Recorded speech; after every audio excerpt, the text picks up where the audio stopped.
Hi YouTube, continuing question 6 for the pure 2. Hyperbolic integration between 2 and 0, the shaded area, and the general solution in A and the area in B. So for part A, considering the standard results for differentiating inverse tan functions for du dx, applying parts, we can see from the right hand side it is the ln type, so we can write down the right hand side as a half ln 1 plus sine squared x, giving our general solution. And then using this general solution with the limits given to give an area of 0.34.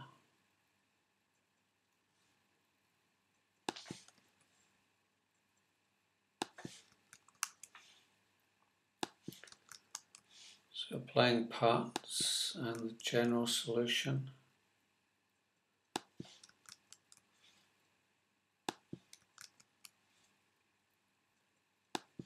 And the exact value.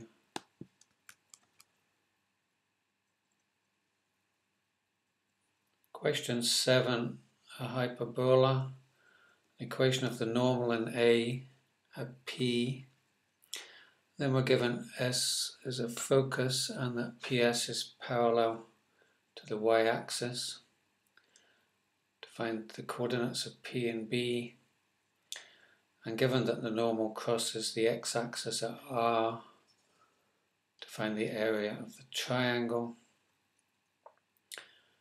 So considering the parametric form for a hyperbola,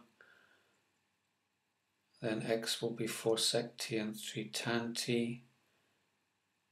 Differentiating for parameters gives an expression for the gradient, and the gradient of the normal will be minus 4 sin t over 3. So using x and y for our point and applying the straight line formula gives the proof required. So for the coordinates of P and B, given S is a focus, then AE is the square root of A squared plus B squared, giving 5. So considering PS is parallel to the y-axis, then 4 sec t will be 5, giving values for cos t and tan t, and substituting tan t into our y-coordinate gives a value for the y-coordinate of P. So for the area of the triangle, considering it crosses the x-axis at R, substituting y equals 0 into the normal equation gives an expression for x. So substituting our values found for tan t and sin t, substituting gives 125 over 16. So we can define our 3 points for the triangle. Considering the base will be SR, 125 over 16 minus 5, and the height will be 9 over 4. Then we can apply the area of a triangle formula to give the exact value.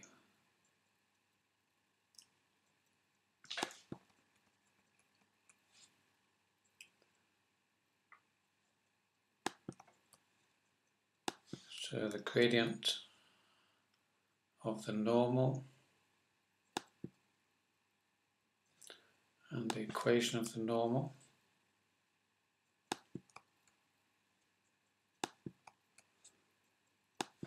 and the coordinates of P and S, and solving for x, the coordinates of R, and the area of the triangle, and the sketch here shows the hyperbola and PS and R and the normal.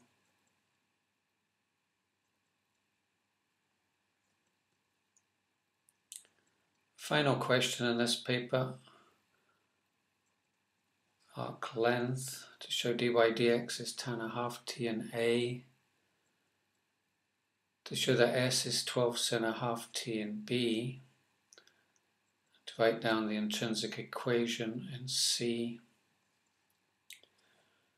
Given that S is L, rotating the arc around the x-axis to show pi L cubed over 36 in D. So for part A, differentiating for parameters, simplifies to sin t over 1 plus cos t, and then considering the identity 2 cos squared t, where 1 plus cos t can be written as 2 cos squared ½ t, and considering sin t can be written as 2 sin ½ t cos ½ t, simplifies to the proof required. So for part B, considering the arc length formula for S and applying dx dt squared plus dy dt squared, and considering it's measured from the origin, applying to the integral and simplifying, and considering our result for 1 plus cos t from A, and applying to the integral, integrating gives proof S is 12 sin ½ t.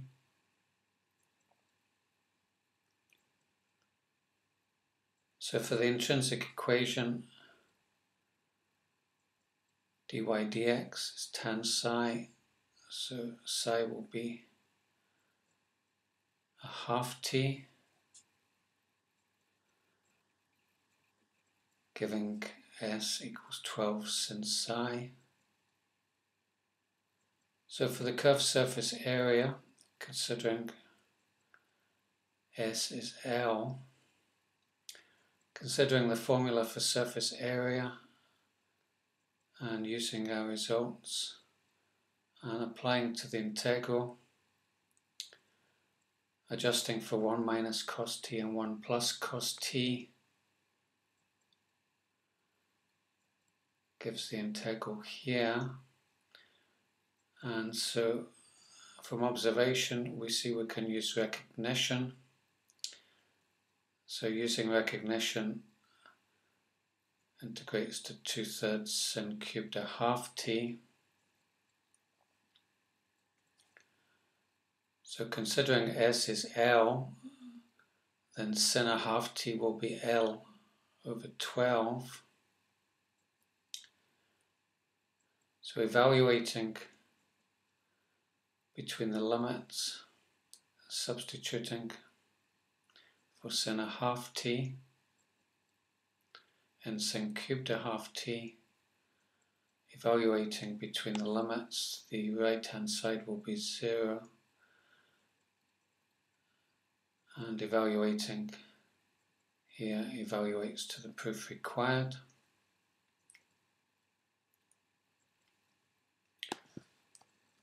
So showing the radius of curvature in an animation.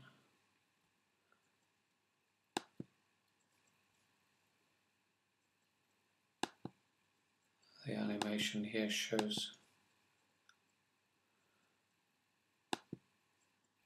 it rolling along